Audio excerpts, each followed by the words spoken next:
अवैध शिकार करने वाले ये लोग अक्सर 3 से लेकर 10 लोगों के गैंग में काम करते हैं। ये लोग इंसानियत भुला चुके हैं और हजारों जानवरों की जान इनके हाथों जाती है। अफ्रीकी जंगली जानवरों का मांस, जिसे यहाँ के लोग सेंगो कहते हैं, बड़ी मूल्यवान चीज है। माना जाता है कि करीब 30 से 60 टन मांस इस इलाके से निकाला जाता है, वो भी हर महीने। ये कमर्शियल बुश मीट ट्रेड आज भी जिंदा है और मैं यहाँ इन पोचर्स के अवैध शिकार की जांच करने आया हूँ।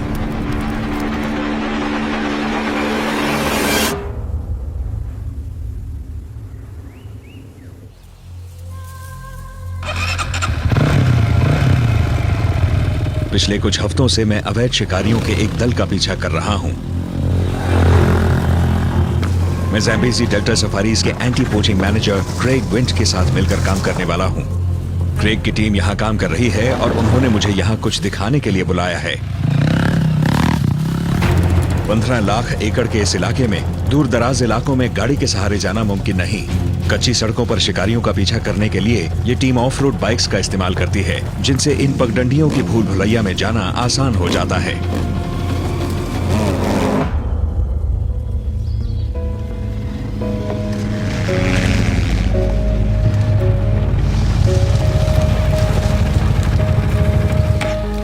Buen día, Florent. Buen día, boy. Amushe. Namush. Buen día.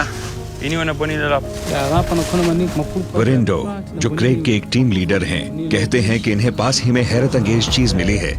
कहीं ये उसी गैंग का काम तो नहीं जिसका मैं पीछा कर रहा था। अच्छा, बड़ी प्रॉब्लम है क्या? इन्हें एक जगह मिली है जहां ये कुछ लोगों का गैंग काफी दिनों से आकर टिका हुआ है। अब हुआ ये है कि ये लोग कुछ दिन यहाँ रुके थे और अब यहाँ से चले गए हैं। इसके आगे कोई जानकारी नहीं है, बाकी चीजें वहीं जाके पता चलेंगी। इन लोगों की डिस्क्रिप्शन ठीक नहीं लग रही मुझे। यही जगह है क्या? पिछले 25 मिनट से इन झाड़ियों के अंदर हर खुले इलाके में और हर जगह पर हमें ये मौत की तारें मिली हैं। देखिए, ये एक वायर है जो यहाँ फंदे में लगी है और ये किसी मीडियम साइज के जानवर के लिए है। खासकर न्याला या बुशबक फंसाने के लिए बनाया गया है इसे।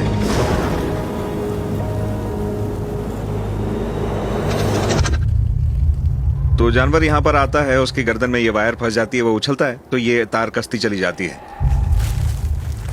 जंगल में आगे बढ़ते हुए हमें एक दिल दहला देने वाली चीज दिखी। अरे नहीं,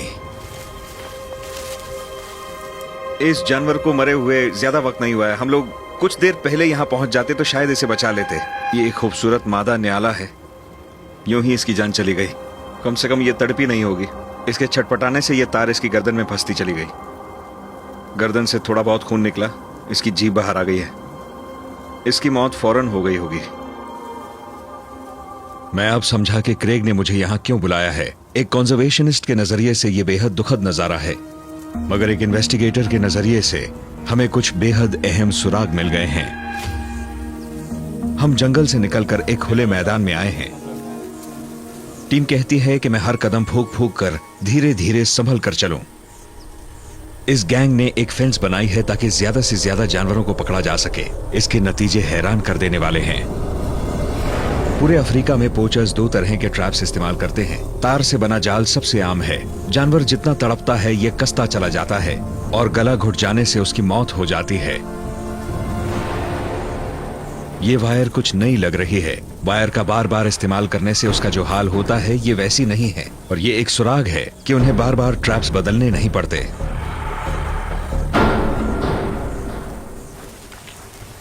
इनका कहना है कि यहाँ एक जिन ट्रैप है। ये ट्रैप्स किसी भी जानवर के लिए बेहद खौफनाक होते हैं। इनसे जानवरों के पैर तक टूट सकते हैं। यहाँ इन्हें अटवेरा कहा जाता है। ये बहुत जबरदस्त फोर्स के साथ बंद होते हैं।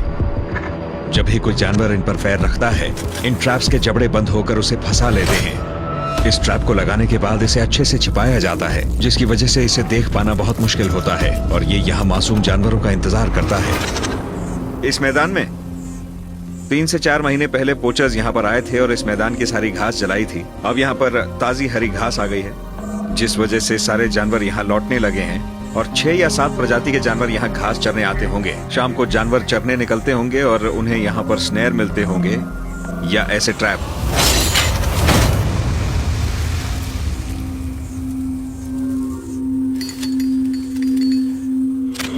किसी जानवर के फंसने से पहले हमें ये मिल गया और इसमें मैंने एक मोटी सी डंडी फंसाई है और ये डंडी बिल्कुल पिचक गई है। देखिए, इसका दांत डंडी के अंदर घुस गया है और डंडी पतली हो गई है। कोई बड़ा सा जानवर इसमें पैर रखेगा तो इसमें फंस जाएगा। ये एक बड़ा भारी सा ट्रैप है। इसका वजन कुछ यही 15 से 20 किलो तक होगा। कोई बड़ा जानवर इसमें फंसता है तो पोचर्स उसका पीछा तक नहीं करते। उन्हें लगता है कि वो उन्हें जख्मी कर सकता है। फिर उस जानवर की टांग या तो सड़ जाती है या कट जाती है और वो एक बहुत धीमी दर्दनाक मौत मरता है। जानवर के साथ ऐसा नहीं होना चाहिए। इससे ज्यादा अफसोस की बात यह है कि ट्रैप्स जो अभी यहाँ मौजूद हैं और जिन्हें भुला दिया गया है वो अब भी जानवरों की जान ले सकते हैं। उनसे मरने वाले जानवरों की मौत भी बेकार जाती है। हम जब इस इलाके से ट्रैप्स हटाने का काम कर रहे थे तभी विरेंडो ने आकर अपनी एक और अहम खोज के बारे में हमें बताया। हमें वो जगह मिल गई है जहां पर ये लोग कैंप कर रहे थे। हम उस जगह से 100 मीटर की दूरी पर हैं। हवा ईस्ट से आती है। हम वेस्टर्न साइड पर खड़े हैं, वहां से जहां ये कत्लेआम हुआ है। यहाँ काफी अंधेरा है। इस रास्ते के बिना तो हम कभी जान ही नहीं पाते कि यहाँ पर लोग कैंप लगाए हुए हैं। वो लोग जंगल में साइकिल से चलते हैं ना। इन्हें यहाँ से बाहर को आते हुए साइकिल के टायर के निशान दिखे आज सुबह। ऐसे इलाके में साइकिल सबसे सस्ती और प्रभावी वाहन साबित हो सकती है। उबड़ खाबड़ रास्ते पर भी चल पाने वाली ये साइकिल्स इन गैंग वालों को मांस ले जाने या ट्रैप्स लाने में मदद करती हैं। हालांकि ये अक्सर अंधेरे में ही सफर करते हैं, पर कभी कभी ये हिम्मत दिखाकर दिन में भी चले आते हैं।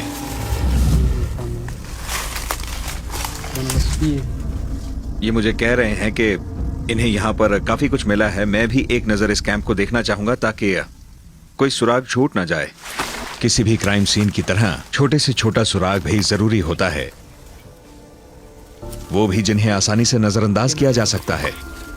इनका कहना है कि ये यहाँ की छोटी दुकानों में तो बिल्कुल नहीं मिलता।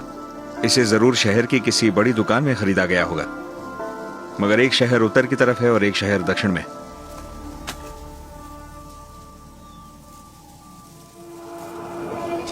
ये एक रीडबक रैम है।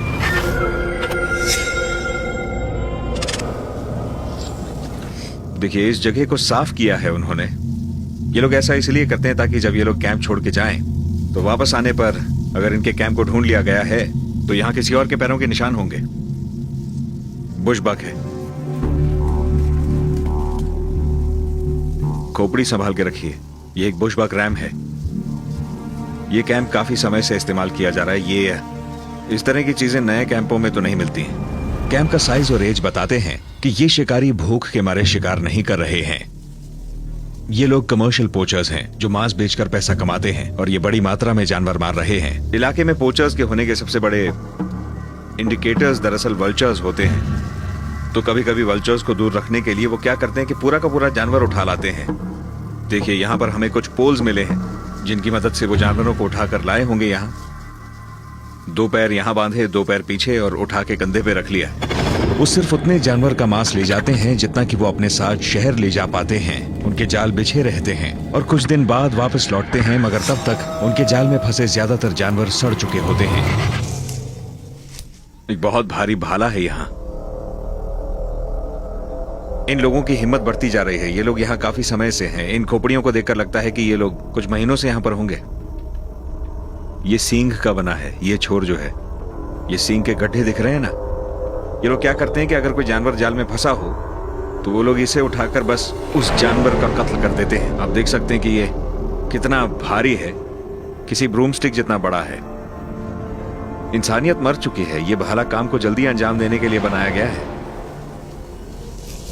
ये अपना पानी का डब्बा भी छोड़ गए हैं। अब शहर के लोगों को शायद ये कटा फटा लगे, मगर ऐसे सूखे बंजर इलाके में ये किसी खजाने से कम नहीं है। पैसा कम नहीं है इन लोगों के पास। शराब की बोतलें, सोडा, ये लोग पूरी शॉपिंग करके यहाँ पर पहुंचते हैं। कुछ ज्यादा ही हिम्मत बढ़ गई है इनकी। पर ये सब देखकर लगता है कि वो लौट कर भी आएंगे, और जब वो लौटेंगे तो हम उन लोगों को सरप्राइज कर देंगे। मेरा नाम है आइवन कार्टर। मैं पूर्वी मोजाम्बिक में मांस के तस्करों का पीछा कर रहा हूँ। यहाँ के एंटी पोचिंग यूनिट ने एक बहुत बड़ी खोज की है और हमें एक गैंग का कैंप भी मिल चुका है। जो मूल्यवान चीजें और ट्रैप्स वो पीछे छोड़ गए हैं उन्हें देखकर लगता है कि वो लौटेंगे, पर यह कहना बहुत मुश्किल है कि वो कब लौट कर आएंगे।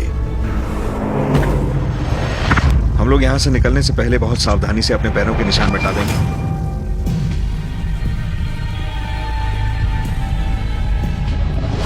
कमर्शियल पोचर्स आमतौर पर बड़े इलाके में कई सारे कैंप्स बनाते हैं। वो मांस को लोकल मार्केट्स में बेचने के लिए ले जाते हैं और फिर कैंप साइट पर आकर दोबारा अगले शिकार की तैयारी करने लगते हैं। ये नहीं कहा जा सकता कि पोचर्स कौन से कैंप में आएंगे और कब आएंगे। हमेशा की तरह हमारा मुकाबला वक्त से है। एक और जहां क्रेग और उनकी टीम दूसरे इलाकों में कैंप्स को ढूंढ रही है, वहीं मैं एक पास के गांव में चला गया। मैं यहाँ जुआल नाम के एक जाने माने लोहार से मिलने आया हूँ। जुआल जैसे लोहार अक्सर अनोखी तकनीक या कोई अनोखे डिजाइन इस्तेमाल करते हैं। ये अनोखापन इनका सिग्नेचर बन जाता है, जिसे देखकर बताया जा सकता है कि एक ट्रैप कहाँ किसने बनाया। मैं जंगल में मिले उस जिन ट्रैप को अपने साथ लाया हूँ, इस उम्मीद में कि ये मुझे बता पाएंगे कि ये ट्रैप किसने बनाया है। बहुत पहले ये भी पोचर्स के गैंग्स के साथ काम करते थे और उनके लिए ट्रैप्स बनाते थे। इन्हें कुछ साल पहले क्रेग की टीम ने धर दबोचा। ये जेल भी गए थे और आज क्रेग की टीम में काम करते हैं। पोचर्स की टीम के साथ काम करने के मुकाबले क्रेग के साथ काम करने में ये पैसे भी ज्यादा कमाते हैं। ये कुछ सवालों के जवाब देने को मान गए हैं और हमें ये भी बताएंगे कि ये ट्रैप्स कैसे बनाते थे।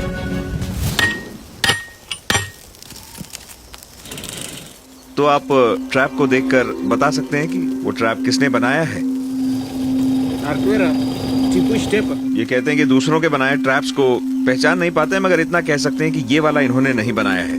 तो ये जो ट्रैप है, ये वाला जो मैं लेकर आया हूँ, ये कितना पुराना होगा? ये कहते हैं इससे काफी जानवर पकड़े गए हैं। इसके दांत भी मुड़ चुके हैं और इन्हें कई बार ठीक कराया जा चुका है। ये कहते हैं कि ऐसे ट्रैप्स उत्तर की दिशा से काफी आते हैं, उत्तर की तरफ। ये कहते हैं कि अगर आप लोहार हैं तो पैसा कमाने के लिए उत्तर की तरफ जाना होगा। इस तरह के ट्रैप की कीमत 500 मेटा कैश या $15 तक हो सकती है। $15 में एक लोहार इस इलाके में अपने और अपने परिवार का पेट 2 हफ्तों तक पाल सकता है। ये पैसा कम नहीं होता। उत्तर की दिशा में तो एक ही शहर है और मुझे लगता है मुझे वहीं जाना चाहिए। लीजिए, हम उत्तर के उस शहर में आ गए हैं। मार्केट की तरफ जा रहे हैं और ये पता लगाने की कोशिश करेंगे कि ये सारा मांस बेचा कहाँ जाता है। मुझे लगता है उन लोगों को पकड़ने का ये एक बढ़िया तरीका है। यहाँ पता लगेगा कि पोचर्स अपने ट्रैप्स और तारें कहाँ से खरीदते हैं। काफी इंडस्ट्रियल सा शहर है। यहाँ एक शुगर मिल है, मतलब इधर नौकरियां भी हैं और जहाँ पर नौकरियां होती हैं वहाँ पैसा कमाते लोग होते हैं, जो कि एक नजरिए से अच्छी बात है। इससे वो मजबूर नहीं होते और पेट भरने के लिए उन्हें शिकार नहीं करना पड़ता। और दूसरा नजरिया कहता है कि यहाँ पर लोग अमीर हो गए हैं, उनके पास मांस खरीदने के पैसे हैं।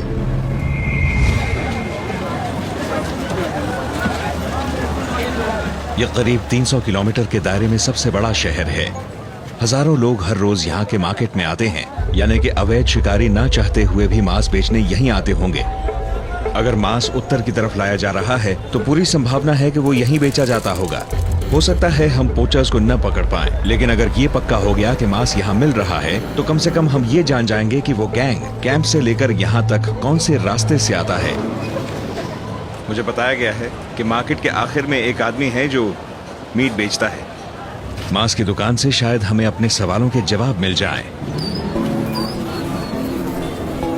हालांकि पोर्चुगीज भाषा में इसे करने कहा जाता है, मगर यहाँ के लोग जंगली जानवरों के मांस को सेंगा कहते हैं। मैंने सीधे सवाल पूछने का फैसला किया। देखते हैं हमें यहाँ के लोगों से कोई जानकारी या रिएक्शन मिलता है कि नहीं। करने है सेंगो। मैंने पूछा ये सेंगो बेचता है या नहीं। सेंगो नहीं है। नहीं है कि बेचते ही नहीं। ये कहता है ये सेंगो नहीं बेचता, हालांकि इसका चेहरा कोई और कहानी बताता है। मेरा नाम है आइवन कार्टर। मैं ईस्टर्न मोजाम्बिक के दूर दराज इलाके में जंगली जानवरों के अवैध शिकार की जांच कर रहा हूँ। मुझे पोचर्स के जाल में फंसे जानवर मिले। सुरागों का पीछा करते हुए मैं उत्तर की दिशा में एक शहर में आया हूँ। मुझे उम्मीद है कि यहाँ कुछ और ठोस सुराग मिल जाएंगे।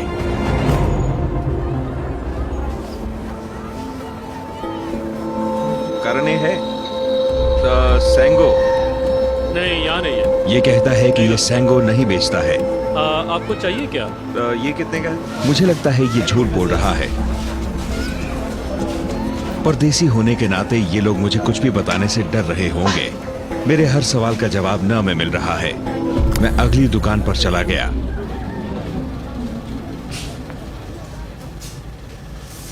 Cabrito, ¿eh? ¿Cuánto cuesta? ये आदमी कहता है कि यहाँ पोर्क, मटन और चिकन ही मिलता है। ¿Dónde Sengo? Sengo no vende no mercado. No vendo aquí, ¿eh? यहाँ पर सिर्फ स्थानीय जानवरों का मांस मिल रहा है, जंगली जानवरों का नहीं। मुझे लगता है ये वही कह रहे हैं जो मैं सुनना चाहता हूँ। लोहारे ज्वाल को यकीन है कि पोचर्स इसी इलाके में हैं। कोई ना कोई तो सच जानता होगा। अफ्रीका में खबर जल्दी फैलती है, खासकर एक भरे हुए बाजार में। पहली जगह पूछने के बाद पूरी मार्केट जान चुकी होगी कि मैं यहाँ क्यों आया हूँ।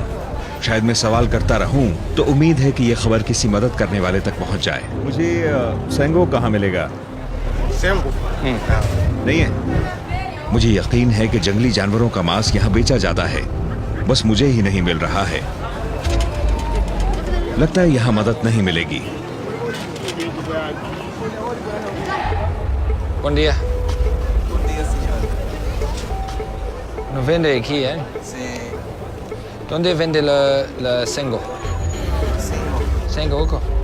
Sí, puede ir frente. La frente. आखिरकार कुछ जानकारी मिली। ¿Dónde? ये एक आदमी को जानता है जिसके पास सेंगो है। इसने मुझे मार्केट के दूसरे कोने में भेज दिया।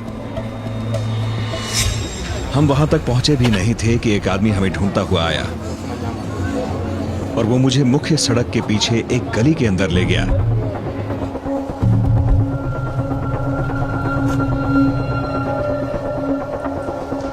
वो कहता है यहीं वेट करो।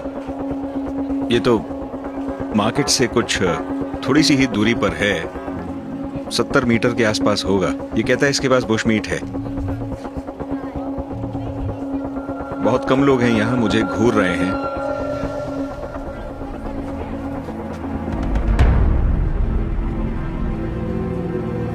मुझे यहाँ खड़े हुए 15 मिनट हो चुके हैं।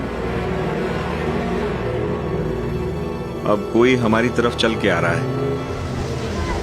लगता है मीट का भरा बैग लेकर आया है। ये लोग शायद इस बैग में बुश मीट भर के लाए हैं और काफी ज्यादा घबराए हुए लग रहे हैं। शुरू में तो इन्हें कैमरे के होने से भीड़ की ज्यादा चिंता हो रही है, मगर कुछ ही देर में वो भी बदल जाता है। मैंने उनसे वादा किया कि मैं किसी से उनकी शिकायत नहीं करूंगा, बदले में मुझे जानकारी चाहिए। एक काम करो, कैमरा बंद कर दो और थोड़ा सा पीछे चले जाओ। मैं अभी देखता हूँ इनसे क्या बात कर सकता हूँ। सॉरी यार।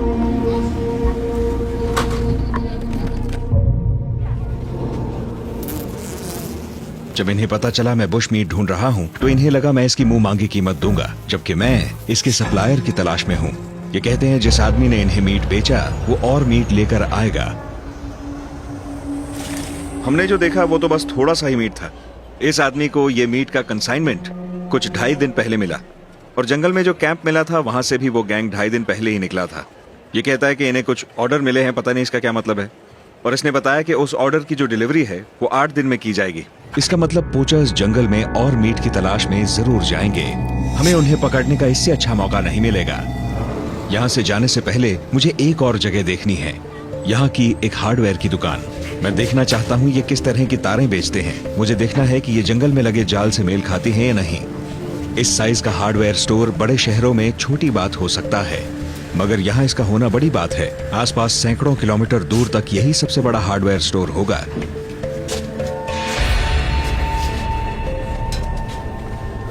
मुझे इसी की तलाश थी। कल्पना करना मुश्किल है कि ये मामूली सी दिखने वाली तार गलत हाथों में जानवर पकड़ने का जाल बन सकती है। ये तो एग्जैक्टली वही तार है जिससे जंगल में जाल बनाए गए थे। ये वही है, और ये जितना छोटा शहर है और जितनी बड़ी ये हार्डवेयर की दुकान है, इसके अलावा और कहीं मिलेगी भी नहीं ये तार। तो इसका मतलब साफ है कि ये पोचर्स जो हैं, ये लोग अपना रॉ मटेरियल इसी दुकान से खरीदते हैं और फिर फंदे बनाते हैं। $8 की 1 मीटर यानी कि 3 फुट तार, और एक फंदा बनाने में 4 या 5 मीटर खर्च होता है, तो करीब $30 से $40 लगते होंगे एक फंदे के लिए। ये सस्ता तो बिल्कुल नहीं हुआ। दुनिया के इस कोने में ये काफी सारा पैसा है, और उस मीट की कीमत देखिए, मतलब वो काफी सारा मीट बेच रहे हैं, तभी तो वो लोग इस तार को खरीद पाते हैं। तो जाहिर है कि ये दुकान अनजाने में पोचर्स की जरूरतें पूरी कर रही है। मैंने पता लगा लिया कि बुश मीट को वाकई यहाँ उत्तर की तरफ इस शहर में बेचा जा रहा है। मुझे ये भी पता लगा कि पोचर्स अपना कैंप और फंदे बनाने का सामान इसी शहर से खरीदते हैं। ये जानकारी हमारी जांच को कहाँ ले जाती है?